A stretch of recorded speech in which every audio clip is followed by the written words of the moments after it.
Ça me pose une question existentielle, quoi. Je me dis, mais qu'est-ce que j'ai fait pourquoi moi, quoi? Est-ce que ça vaut la peine de faire quelque chose? Et je te dis, j'ai mal dormi cette nuit. Ah bon? Mais oui, elle me dit, mais moi, j'ai aucune importance de cette existence. Qu'est-ce que je vais dire, moi? Qu'est-ce que je vais faire? Du coup, tu vois, c'était comme si tu me posais la question fondamentale de savoir quel est le poids de ton vécu. Est-ce que tu as mesuré ça? Est-ce que j'ai fait le tour de tout ça, au fond, par rapport aux autres personnes? Qu'est-ce qu'il peut y avoir de plus pertinent ou intéressant? C'est une sorte de, comment dire, peut-être d'habitude de se poser des questions à soi-même, qui est probablement le résultat d'une sorte de doute sur soi, quoi. Et toi, est-ce que tu te poses des questions sur toi, sur ta vie, sur... Ah oui, je me pose des questions, même un peu trop, quoi. C'est-à-dire que je pense que j'ai eu toujours cette sensation d'être en train d'attendre quelque chose d'important dans ma vie, c'est-à-dire la possibilité de déclencher des situations qui pourraient être porteuses d'un avenir, quoi. Et cet avenir, c'était quelque chose que j'avais un peu rêvé et pour lequel finalement le programme social dans lequel j'aurais dû être inséré au départ en arrivant ne collait pas, quoi. Et de là, ce conflit permanent avec le quotidien, qui me paraissait toujours une sorte de moyen d'attendre quelque chose qui viendrait. C'est-à-dire quelque chose qui viendrait, c'est-à-dire une sorte de possibilité d'analyser, de réaliser un certain nombre de choses qui pour moi étaient diffuses mais quand même présentes. Et je crois même que cela m'a amené à une sorte de difficulté aujourd'hui d'action, puisque je ne possédais pas les moyens de ce que je souhaitais faire, quoi. Et ça, je crois, il y a une sorte je dirais, d'obscurité autour de ça, étant donné que je n'étais pas préparé, ni scolairement, ni socialement, pour accéder à une sorte de possibilité d'accès à des moyens qui auraient permis la réalisation de certains rêves, qui étaient des rêves un peu quand même portés par le social, quoi. Et ça j'ai la sensation tu vois, de quelqu'un qui a attendu trop longtemps pour faire des choses et qui, à la force, a perdu sa capacité d'action, étant donné que le rapport que j'avais avec l'environnement, avec la société, me faisait toujours reculer, quoi, étant donné que c'était pas donné d'ouvrir des portes aux gens, surtout. Alors, aujourd'hui, qu'est-ce que tu fais exactement? Puisque tu me dis que les rêves que tu avais n'ont pas été tous réalisés, mais ça je crois qu'on a tous une part de rêve encore. Mais aujourd'hui, qu'est-ce que... Tu as quel âge? Ben, j'ai 58 ans aujourd'hui, j'ai 58 ans et c'est ça qui me tracasse, hein, quand tu m'as posé la question de filmer, donc de me raconter. C'est à la fois un bon moment, puisque c'est un moment où on voit la vie du point de vue de la fin, et pas du tout du départ, quoi. Donc on a la possibilité de se retourner sur le passé, quoi. Et ce que je fais dernièrement, c'est, si tu veux, une sorte un corps d'attente pour trouver un état psychique qui puisse surmonter les difficultés que j'ai eues et pour me remettre en action. C'est-à-dire que malgré tout, je ne peux pas abandonner les vieux rêves, même s'ils sont des rêves qui ne vont pas s'accomplir. Je n'arrive pas à les évacuer de mon destin, de ma vie, quoi. Et ces rêves, c'est toujours, comme par le passé, l'idée de pouvoir écrire, de pouvoir peut-être faire un film. Ce sont ces petits objectifs-là qui me font vivre.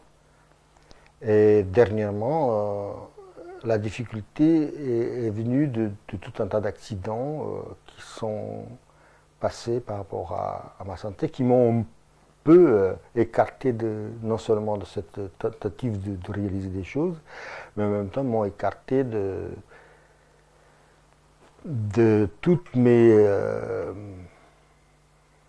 habitudes. C'est-à-dire ça a posé une sorte de nouveau statut de moi par rapport à la vie, quoi.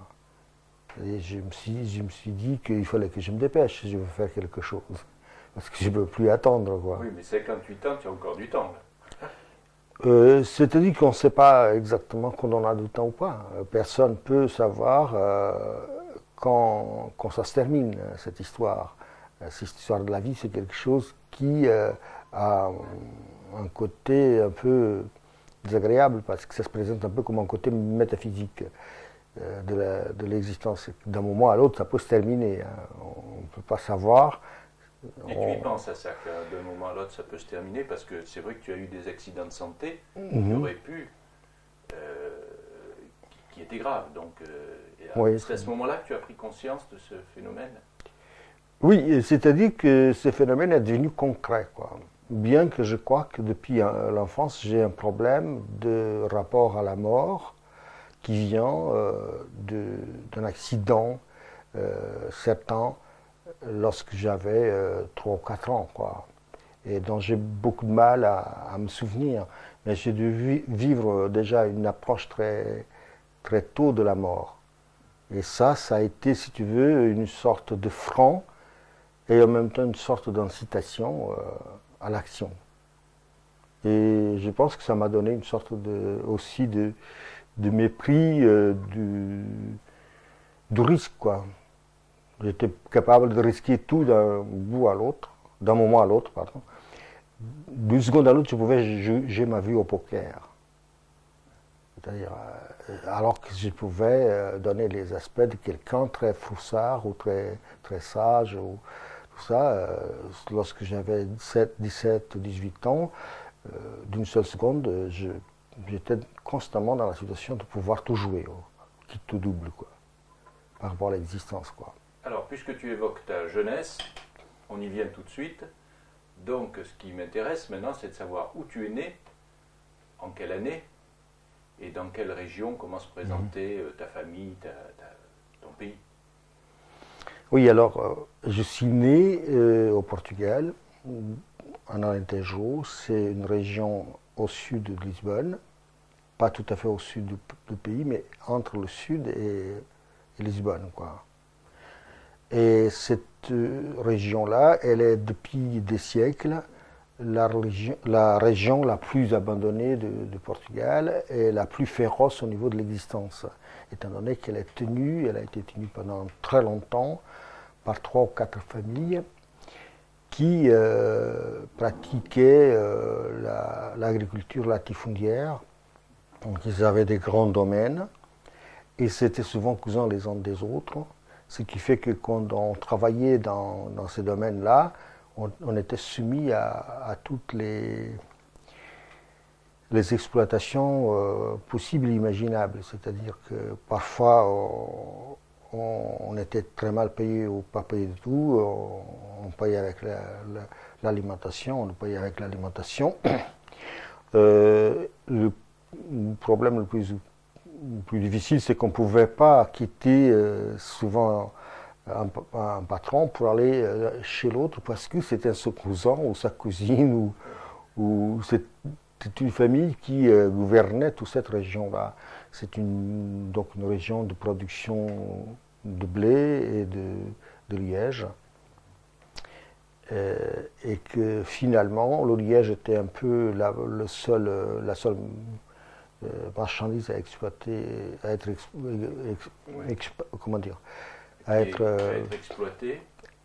exploité et en même temps à être vendu immédiatement à l'étranger en exportation, en état brut, quoi.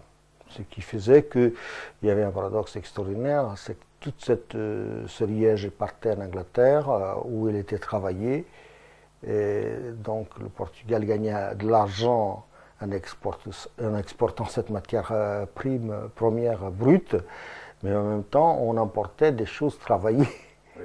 C'est-à-dire ce qu'on gagnait d'un côté, on perdait de l'autre, quoi, étant donné que les choses importées au Portugal à Liège étaient évidemment beaucoup plus chères que le liège quand il était vendu à la matière première qui était exportée. Mais alors, est-ce que tes parents, justement, est-ce que ton père, est-ce que ta famille était dans l'agriculture? C'est-à-dire que dans l'agriculture directement, non.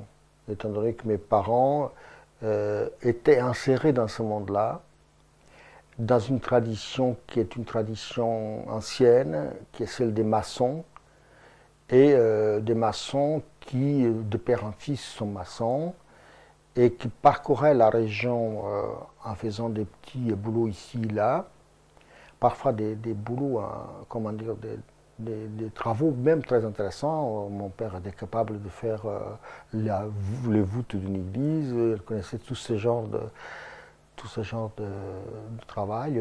Il disait qu'il ne faisait jamais une cheminée pareille à une autre, quoi. Donc on lui faisait des petites maisons, parce que des maisons très simples, quoi, dans cette région-là.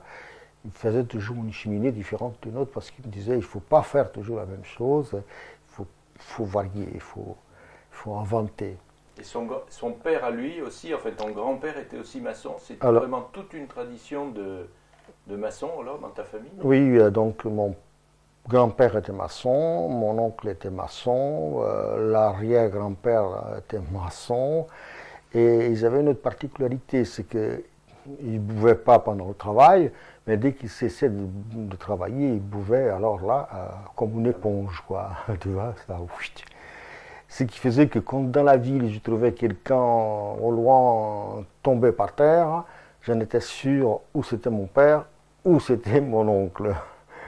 Et tous sont morts avec des problèmes issus de l'alcool, quoi, de l'alcoolisme. Bien qu'ils n'étaient pas alcooliques, quoi, mais évidemment, mon grand-père est mort en tombant d'un échafaudage, et mon père aussi, et puis ainsi de suite, quoi.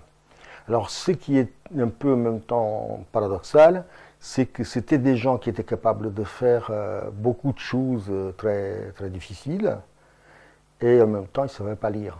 Ils ne savaient pas ni lire, ni écrire, quoi. Et ils avaient une certaine culture qui venait de cette tradition de maçons qui se transmettait un grand nombre de connaissances beaucoup plus importantes qu'un maçon ne possède aujourd'hui, quoi. Et c'était un travail violent parce que souvent il fallait ouvrir des puits très profonds, d'autres fois il fallait construire des maisons en dur, des murs avec des grosses pierres, tout ça à la main, il n'y avait pas des moyens.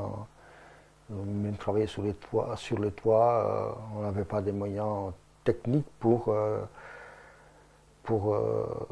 faire ce travail sans risque. Donc on était tout le temps en situation dangereuse, de tomber d'un toit, d'être dans un puits et en train de le faire et que ça s'écroule sur les gens. Il y avait vraiment une sorte de sensation de danger en permanence. Et alors, ils travaillaient toujours dans l'Alentejo ou est-ce qu'ils allaient dans d'autres régions aussi? Non, ils restaient dans cette région-là.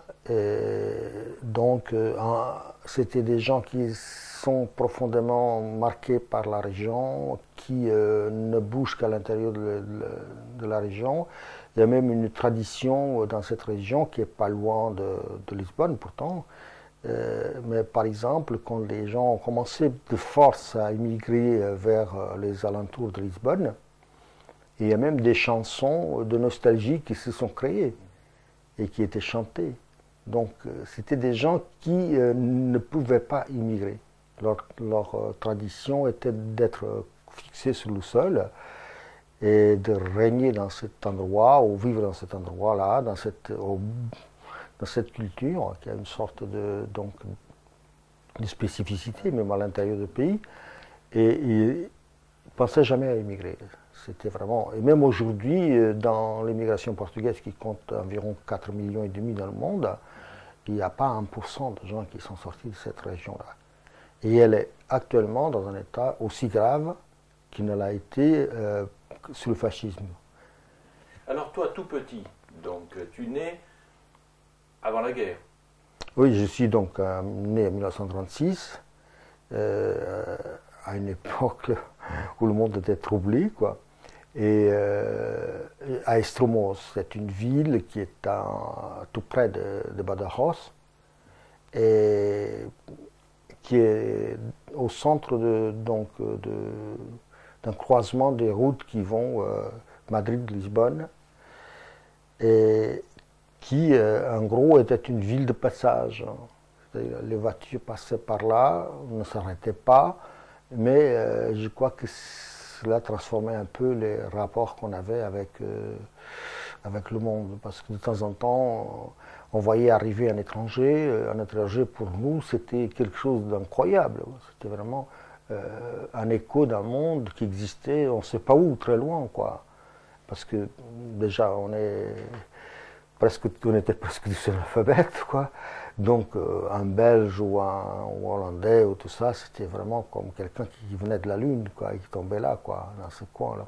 Mais alors là, tu en as conscience à partir de quel âge? Parce que bon, tu as des souvenirs qui remontent à quel âge à peu près?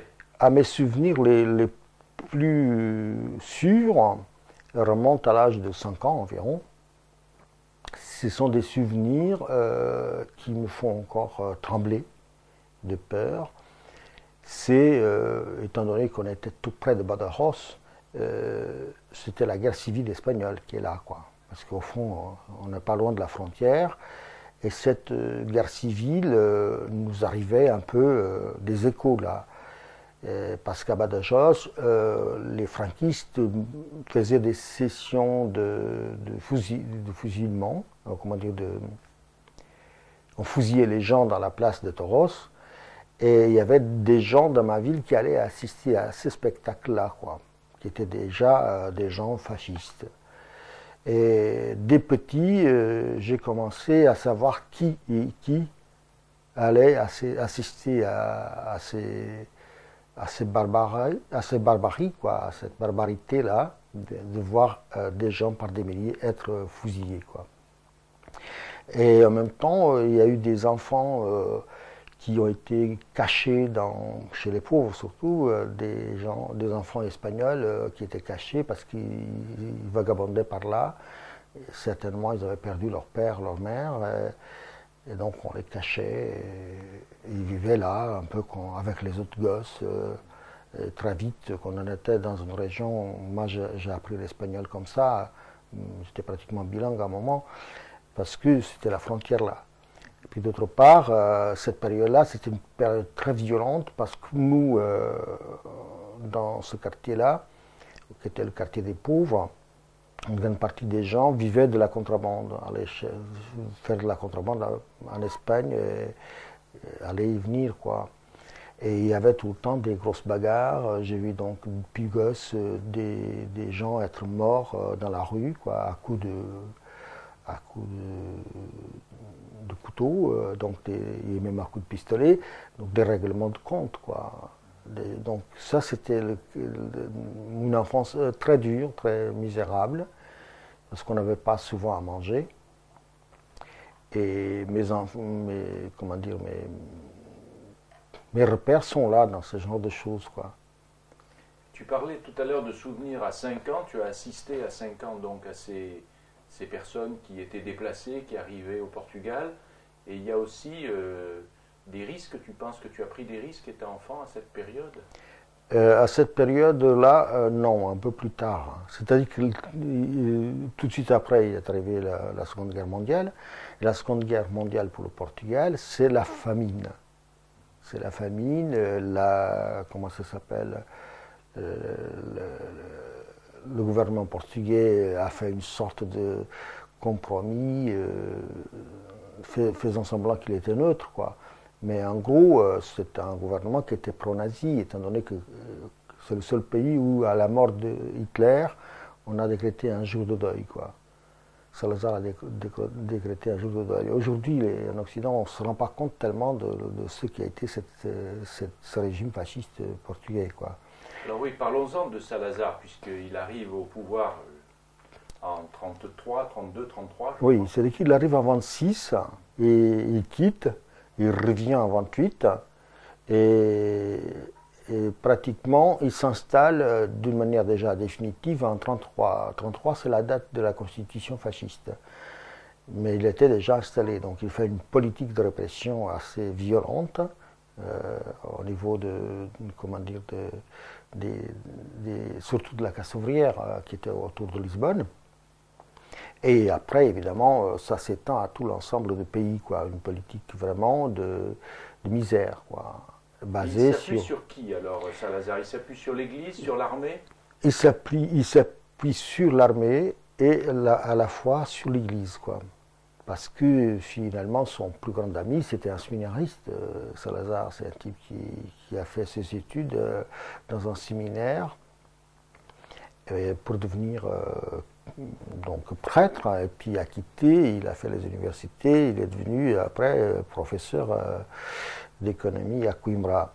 Mais son plus grand ami était l'archevêque de Lisbonne, qui s'appelait Cerejeira, et c'était son bras droit, quoi. Ils étaient en communication totale, même si la République portugaise avait décrété dès 1900, lorsqu'ils ont assassiné le roi, la séparation de l'État et de l'Église, quoi, qui a toujours été maintenue, mais formellement, quoi. En réalité, l'Église avait un pouvoir énorme dans la politique et dans l'influence qu'elle jouait auprès de Salazar. Et elle est responsable, co-responsable de ce régime-là, quoi. C'est une église très réactionnaire, quoi. Mais par exemple, dans ta région, tes parents étaient croyants, c'était des gens qui pratiquaient, tu voyais des processions religieuses? Oui, il y avait des processions religieuses dans ma région, mais ma région était à 80% une région de non-religieux. Je ne pourrais pas dire athée, parce que athée, c'est déjà une position philosophique par rapport à la religion, quoi.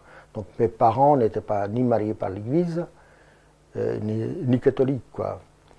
Mais ils étaient superstitieux, comment dire. Il devait y avoir une partie de mystique qui entrait dans leur comportement social, étant donné qu'ils n'étaient pas suffisamment formés pour résoudre tous ces problèmes. En général, ils détestaient l'Église, quoi. Ils détestaient l'Église et ils accusaient l'Église d'être tout le temps du côté des riches, ce qui était vrai, quoi.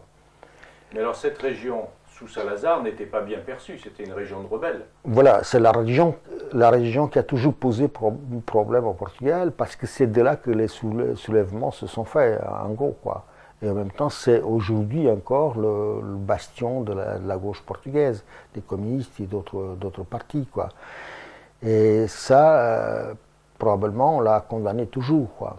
Mais on ne peut pas les accuser seulement d'être communistes, c'est qu'ils le sont d'une manière différente, étant donné que les nécessités, la misère qu'ils ont vécue les a amenés à une prise de conscience par rapport au pouvoir central. Et en même temps, comme ils n'ont pas d'autres partis pour s'exprimer, ni d'autres possibilités, évidemment qu'ils sont toujours encadrés par le Parti communiste ou d'autres partis de gauche. Mais leur révolte est une révolte très ancienne, qui est ancrée au plus profond c'est devenu une forme de culture, quoi. Alors, au moment de la guerre d'Espagne, donc, Salazar soutient Franco, je suppose. Oui. Et la région d'Alentejo est plutôt du côté des républicains. C'est difficile à dire, parce que être du côté des républicains supposait des gens qui auraient pris la décision d'aller lutter pour les républicains. Et c'est vrai, j'en ai trouvé. En plus, cette personne que j'ai trouvée, c'est un vieux qui avait fait en effet la guerre du côté des républicains, et c'est lui qui m'a recruté et qui m'a fait entrer dans le Parti communiste.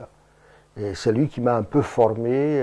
Donc on va y venir à cet épisode, mais il y avait des des Portugais de cette région qui sont allés aider les républicains. Oui, mais pas massivement, quoi, parce qu'ils n'en avaient même pas les moyens d'y aller, quoi. Ceux qui pouvaient y aller, au fond, on était tellement misérables que pour aller d'une ville, ma ville à une autre ville qui était à 20 km, c'était un problème. Hein. Il fallait à pied, ce qu'on faisait souvent, aller à pied et revenir à pied. Mais entreprendre, par exemple, des voyages plus longs, pour aller, par exemple, en Espagne, ça posait des difficultés quand même assez difficiles, quoi. Et je pense qu'il y aurait peut-être eu beaucoup plus de gens qui seraient précipités. Mais l'état même de misère dans lequel les gens se trouvaient ne leur permettait même pas souvent de bouger, quoi. Ils les clouaient au sol. C'était une région de refuge pour des gens qui étaient poursuivis par les armées de Franco et qui pouvaient éventuellement se réfugier. C'était frontalier, donc ça se permettait. Il y a toujours et en plus il y avait comme j'ai dit, des gens qui vivaient de la contrebande. Par exemple, dans mon quartier, les gosses comme moi et d'autres, on se mettait dans des points hauts. C'était un quartier il y avait une rue qui montait pour y entrer. Et quand la garde républicaine venait à cheval, nous, de là-haut, avec des lance-pierres, le cheval, il passait, mais pas le garde républicain, parce que nous, on le faisait tomber du cheval avec des lance-pierres, quoi.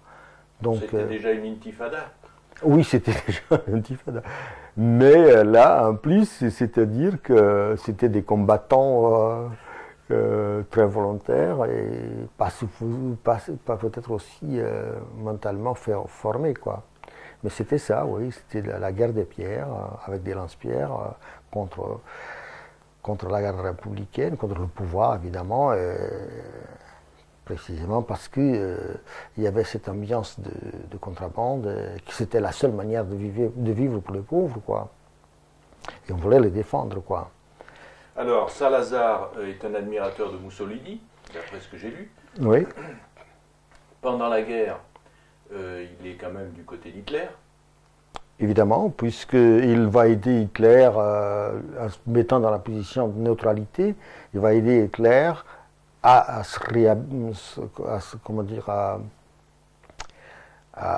toute une grande partie des marchandises qui étaient achetées par le Portugal à cette époque-là allaient finir dans les mains des nazis, quoi. C'est une manière de permettre à Hitler de se ravitailler par le biais de Salazar, quoi. Donc cette neutralité était une neutralité fausse, quoi. Alors j'ai lu qu'il était le seul chef d'État à avoir envoyé un message de condoléances à la mort d'Hitler, et donc, tu me l'apprends aussi, à avoir décrété une journée de deuil. Il a décrété une journée de deuil nationale qui a vraiment été respectée parce que la force l'imposait. Et ce qui est incroyable, c'est que le Salazar a toujours bénéficié auprès des pays occidentaux d'une grande tolérance. Et même en France, il y avait des gens très intellectualisés, très connus, comme Valéry, par exemple, qui en a fait la préface d'un livre de Salazar, quoi. Il y a eu en France des gens qui disaient que Salazar était un très grand économiste et que ses œuvres faisaient foi ici, par exemple, dans la théorie qui développait du corporativisme, quoi.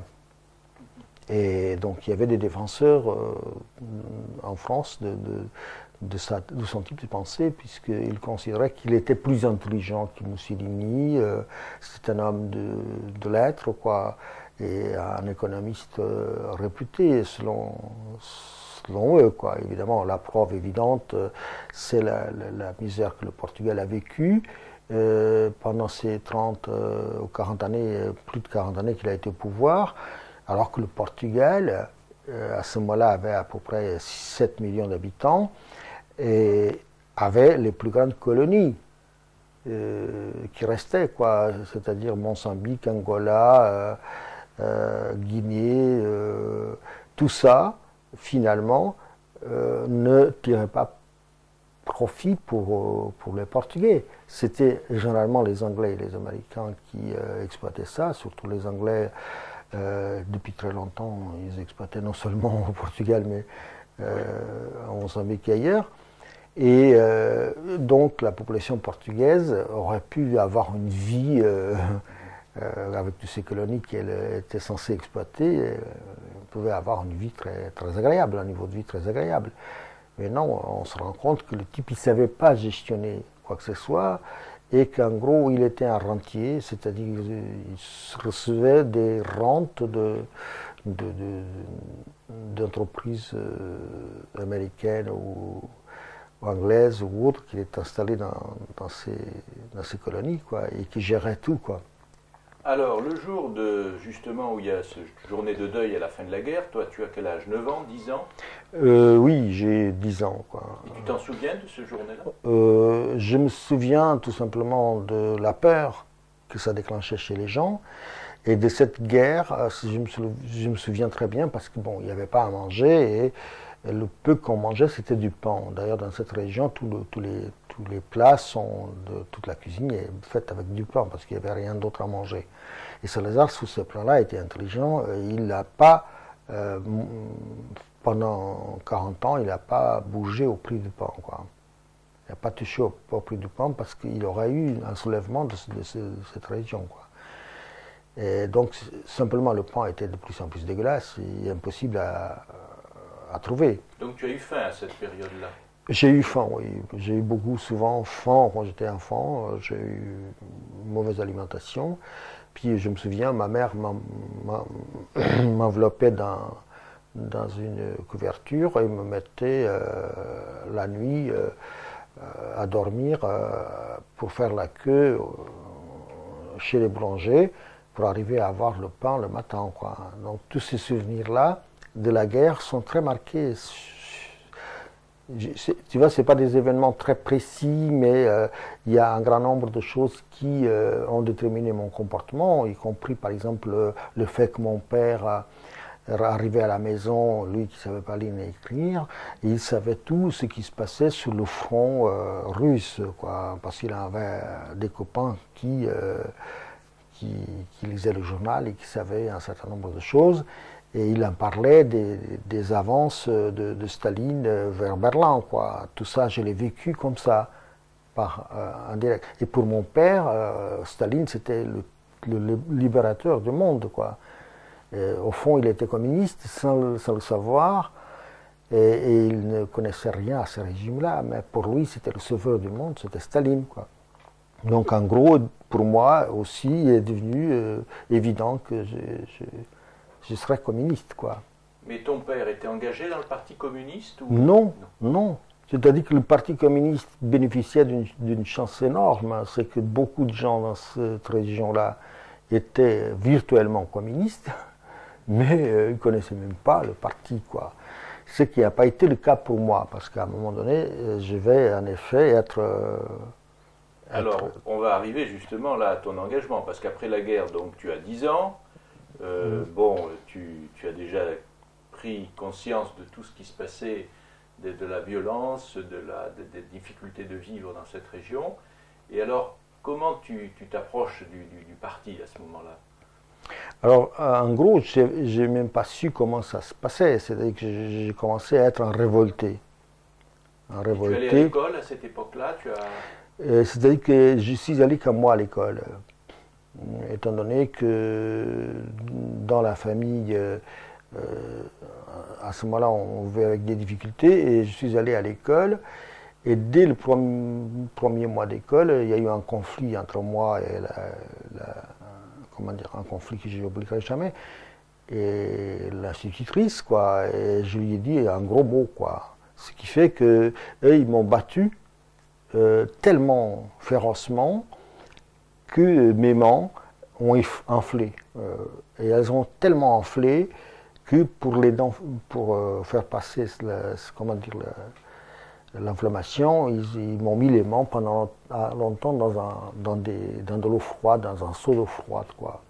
Et évidemment, ça ne dégonflait pas, et c'était très gonflé, très enflé. Et finalement, ils m'ont envoyé chez moi, et quand je suis arrivé chez moi, mon frère a vu mes mains enflées comme ça. Il est allé protester à l'école, quoi. Et depuis ce jour, évidemment, je suis plus allé à l'école, quoi. Ce qui fait que, en gros, je me trouvais avec une difficulté, c'est-à-dire j'étais analphabète jusqu'à 18 ans, quoi. Il n'y avait qu'une école alors dans le village où tu ne pouvais pas changer d'école? Non, il n'y avait qu'une école dans cette ville. C'était une école pour les garçons, une école pour les filles, quoi. Donc l'école pour moi était finie, quoi. Mais ça m'a beaucoup fait mal. Parce que déjà, au sein de ma famille, j'avais un problème. C'est que mes parents pensaient que j'étais pas normal.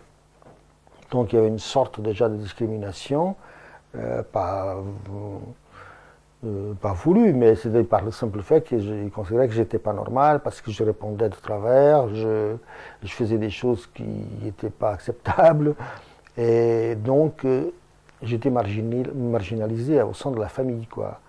Et du coup, évidemment, je pensais que l'école, ça aurait été pour moi le moyen de m'affirmer par retour dans ma famille aussi, quoi. Parce que j'avais envie de ça et vraiment, je voulais y aller et je pensais que j'allais faire des choses bien. Et donc, la privation de l'école, pour moi, c'est quelque chose qui a été refoulé et qui m'a fait énormément mal. Parce que c'était un espoir qui était là pour moi.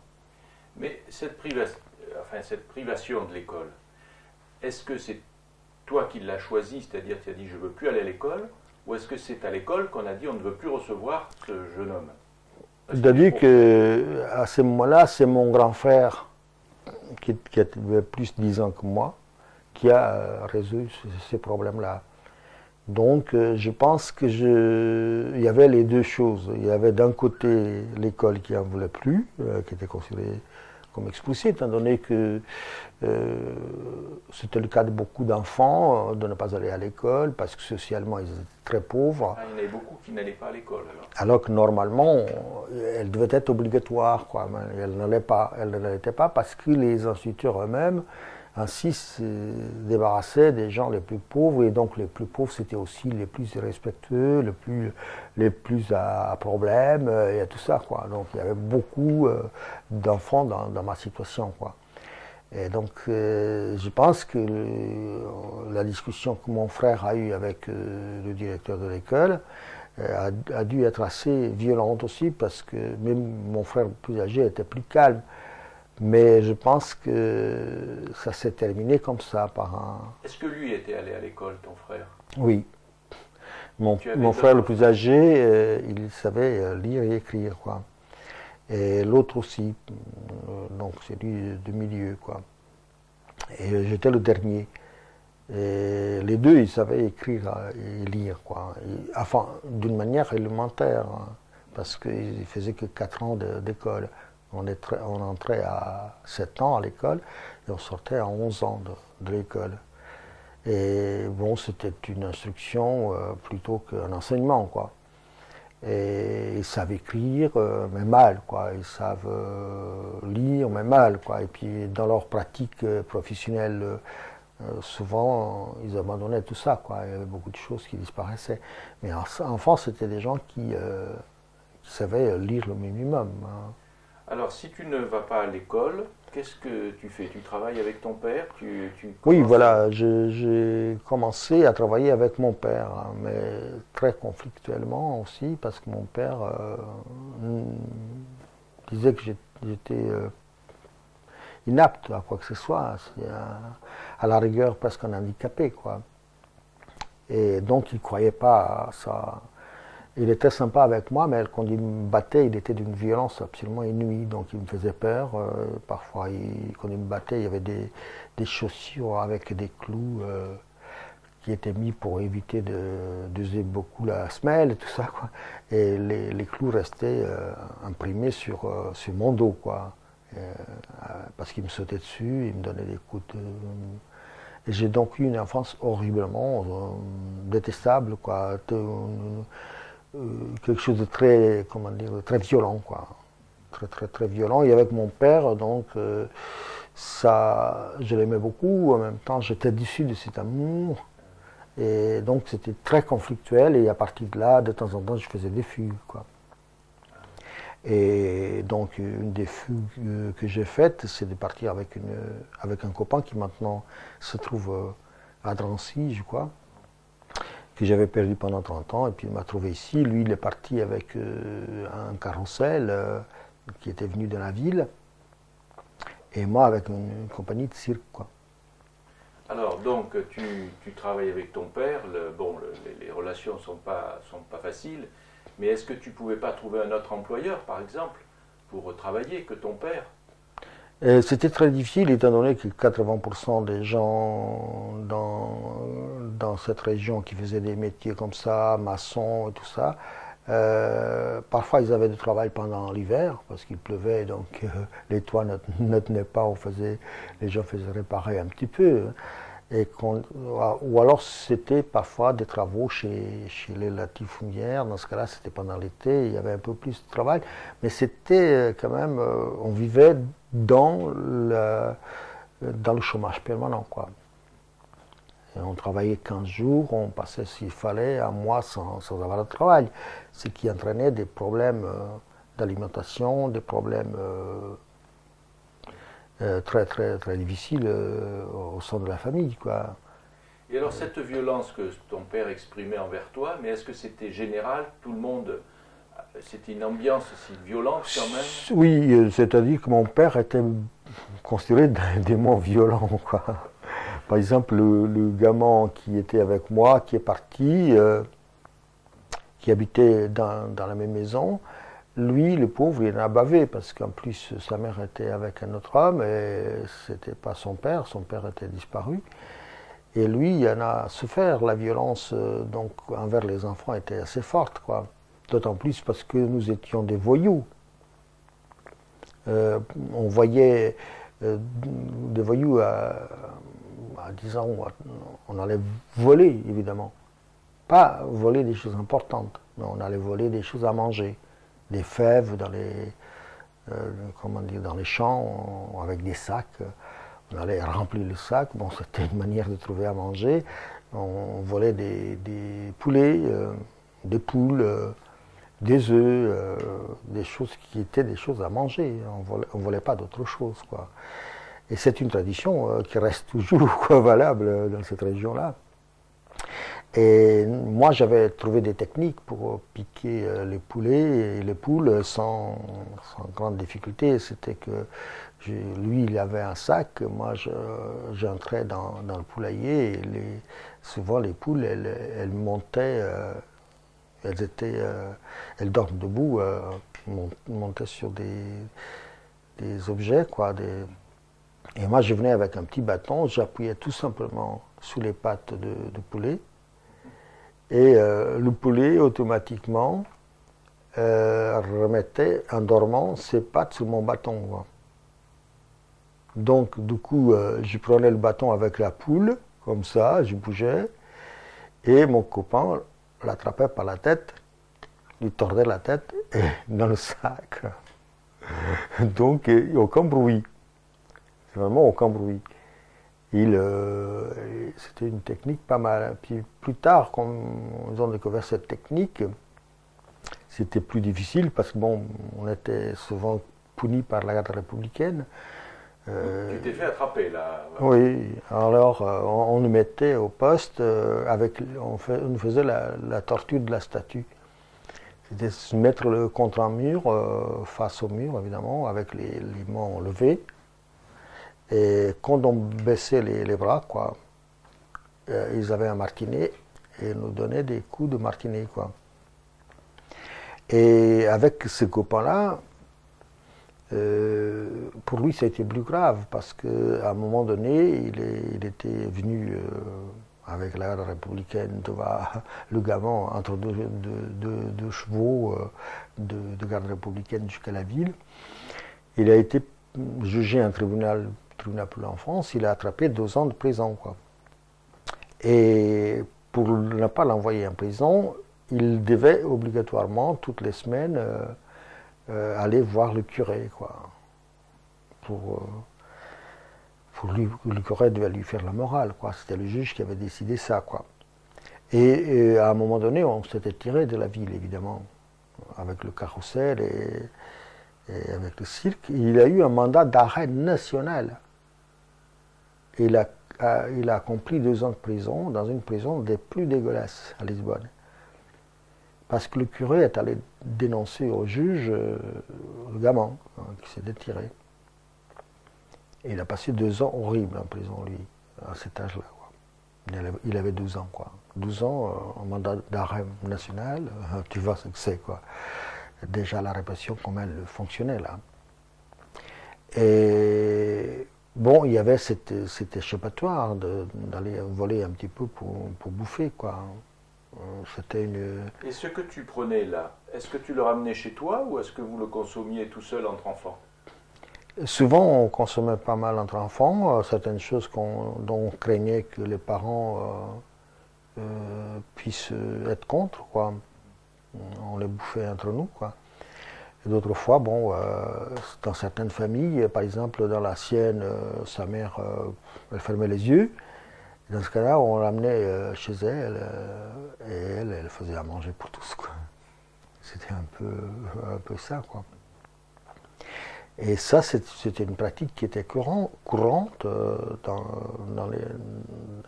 Et souvent, ce qui arrive, c'est qu'il y a des gens qui ont énormément souffert, qui ont été punis pour des petits vols comme ça. Pour même des fruits ou d'autres choses comme ça, avec des peines de prison fermes. Donc ça rigolait pas. Et donc ça, c'est une partie de l'enfance qui est très, très insupportable, quoi. Moi, après, avec ce cirque-là, j'étais assistant illusionniste. Et j'avais Alors donc tu rencontres un cirque. Alors là, il faut qu'on en parle un peu du cirque. Donc c'était une attraction importante, ça, quand ça arrivait dans les villages. Oui, c'était vraiment... Ça faisait rêver, là. C'est-à-dire qu'il y avait des foires, on peut dire des foires qui avaient lieu 3 ou 4 fois par an. Dans la région où j'étais, il y en avait plusieurs.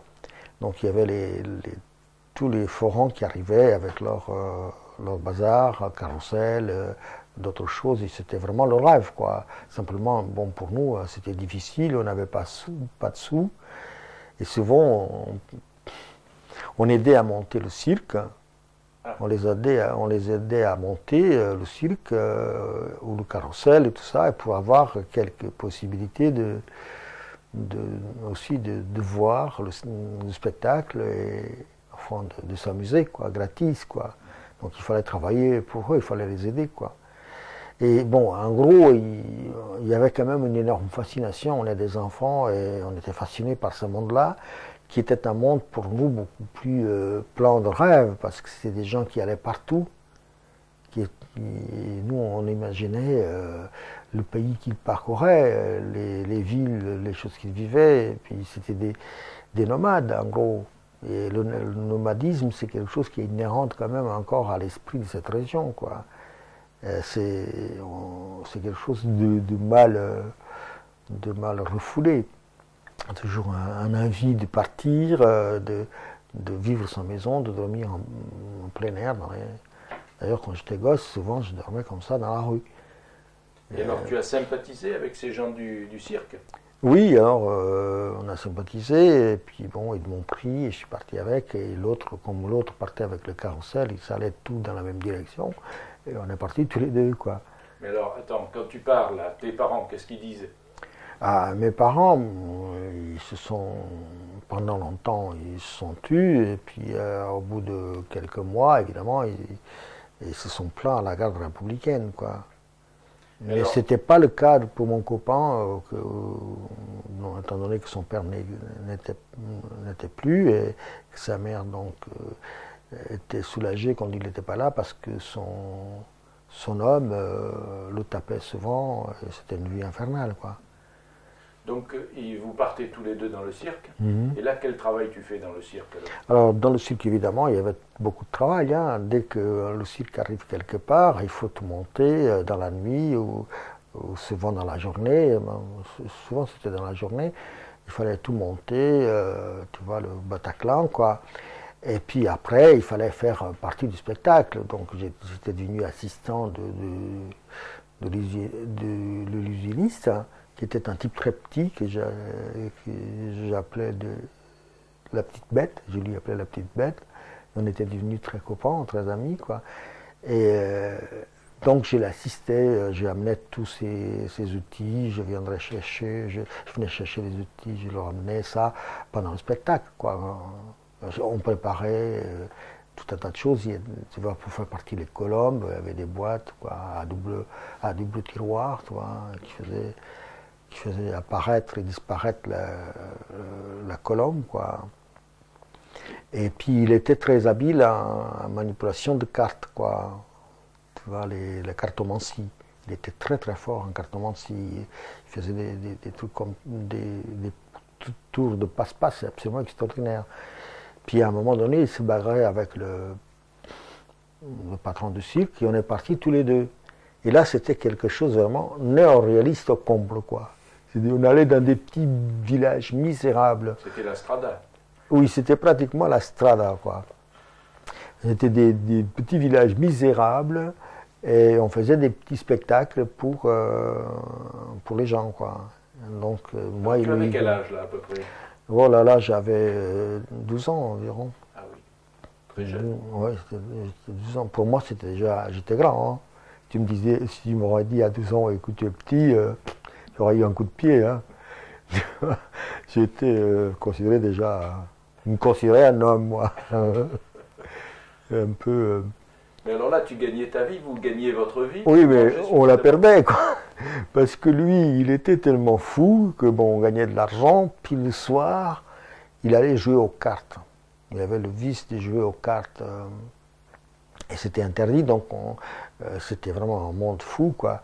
La nuit, on était dans les oliviers, tu vois, cachés. Et moi, il me mettait à faire la sentinelle, quoi, comme on dit ça. À voir si quelqu'un arrivait, tout ça. Il allait jouer aux cartes pour de l'argent. Évidemment, il était tout le temps fauché parce qu'il était très fort en illusionnisme, mais il perdait tout le temps. C'était pas possible, quoi. Donc, parfois, on se tremblait sans bouffer, quoi. Puis pour dormir, on dormait dans des chambres louées par les gens du coin, c'est-à-dire une petite chambre chez l'habitant. Et souvent, bon, c'était par terre, quoi. Et finalement, il a eu un problème de tuberculose. Et il est mort et je me suis trouvé avec tout son bazar, lui. Et je connaissais un type qu'il aimait beaucoup, qui était un mec qui avait un bistrot. Et je lui ai vendu tout ce bazar-là, quoi. Et puis par la suite, j'étais devenu, comment dire, garçon de course d'un juge, quoi. C'est-à-dire que je mettais à la porte du juge toute la journée, assis, et quand ils avaient besoin de quelque chose, ils me donnaient de l'argent pour aller faire des courses, quoi. Puis je revenais et ils me donnaient à manger. Je mangeais là, assis dans la rue, quoi. Et alors chez ce juge, c'était à quel endroit, dans quelle ville tu t'étais... Ben, c'était une ville qui est à 55 km de ma ville, quoi. Parce que quand tu as circulé comme ça dans les villages, ça t'a permis de voir des villages que tu ne connaissais pas. Voilà, pour moi c'était, si tu veux, la vie de rêve. Aller d'un village à l'autre, ou d'une ville à l'autre. Et ça a duré combien de temps? Un an? Oui, à peu près. Et alors ensuite, tu es garçon de course chez un juge.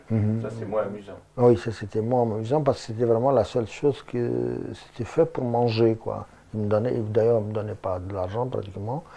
Il me donnait à manger, des sandwichs ou du pain, quoi. Des sandwichs, du pain avec des choses à manger, quoi. Puis à un moment, évidemment, je suis retourné dans ma ville, à nouveau, chez mes parents, quoi. Et évidemment, le problème s'est aggravé avec mon père, qui me trouvait en effet très, très maladroit pour tout, quoi, et qui ne voulait pas de moi dans ce travail, quoi. Et là, j'étais déjà dans une situation compliquée parce que je m'affaiblissais de jour en jour, quoi. Par manque de nourriture? Oui, par manque de nourriture, et puis parce que j'étais en pleine croissance, quoi.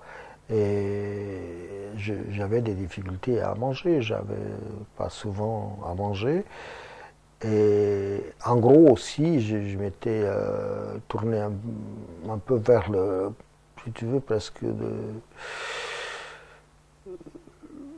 le petit banditisme, quoi, tu vois, la petite délinquance, comme tous les enfants, abandonnés comme ça, dans une situation où les parents n'arrivent pas à les encadrer, où les gens dans la ville aussi commençaient à me marginaliser, quoi. Et ça a été très, très, très négatif, quoi. Parce que je m'écartais de tout ce qui avait été mes rêves de 7 ans, qui étaient d'accéder à la lecture, accéder à l'écriture, quoi.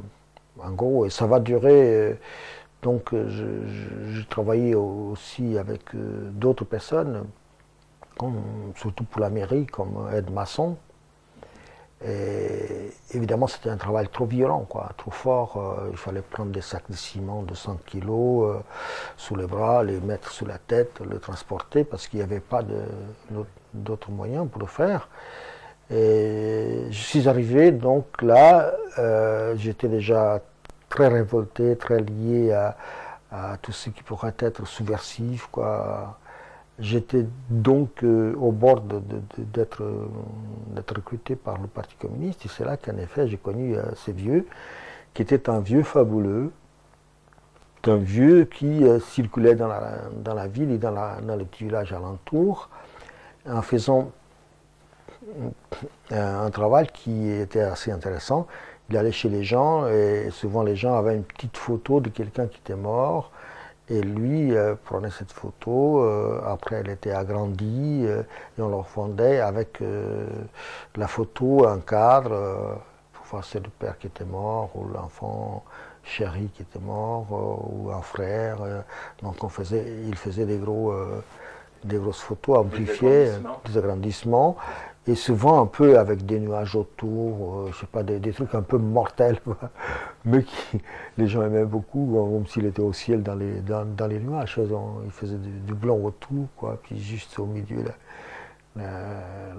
l'image de la personne, quoi. Et dans ces chemins, tu vois, les gens n'avaient pas d'argent pour payer, tu vois. Donc ils faisaient ça un peu comme des abonnements, quoi. Ils passaient de temps en temps et ils payaient à tempérament, quoi. Ils payaient 3 francs maintenant, 4 francs après, tu vois. Et donc il avait tout un réseau comme ça, quoi. Et alors ce qui était intéressant dans ce réseau-là, c'est qu'en effet ça permettait aussi de distribuer les journaux du Parti communiste. Il y en avait 2 à l'époque. Il y a un qui s'appelait Le Paysan, au Camponès, et l'autre qui était le journal du comité central, qui s'appelait Avante.